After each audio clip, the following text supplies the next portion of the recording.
Hey guys, in this video we'll prepare Nkwobi, which is spicy cow food.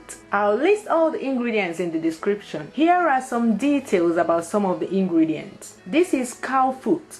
It's been cut into big chunks. Where I live, the butchers can do that for you. This is Akanwu, Kaun, or edible potash. This is what makes the palm oil curdle, as you will see later. I prefer the powdered potash because you just mix it with water and sieve, while with the solid one you need to wash and wash to get enough potash that will make the palm oil curdle. These are ahu seeds, also known as Calabash Nutmeg. Ordinary nutmeg cannot be used as an alternative to this because they do not have the same flavor at all. I usually buy mine from Nigeria. Crack it with a nutcracker, peel it like this and blend with a dry milk.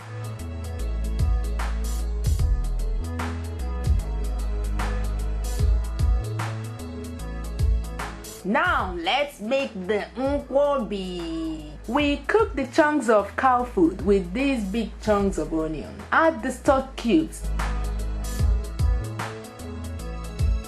Then add just a small quantity of water. You can top up the water as it dries up, but make sure that you always have a small quantity of water in the pot. While that is cooking, mix the potash with a small quantity of water and set aside.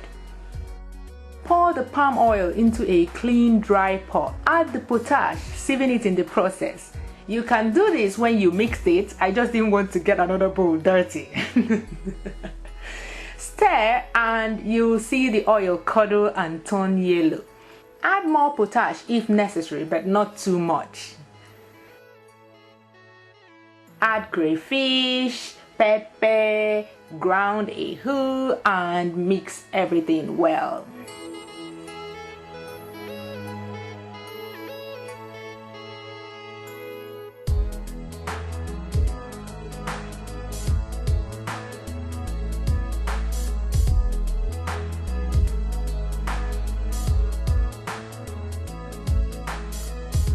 When the meat is well done, remove the chunks of onion we added earlier. Add salt, then increase the heat to high and cook till all the water has dried.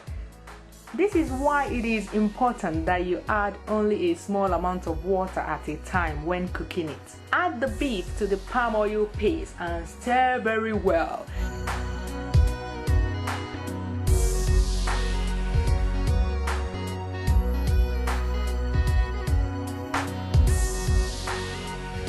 Transfer to a stove and heat it up some more till piping hot. Meanwhile, cut the Utazi into long, thin slices like so.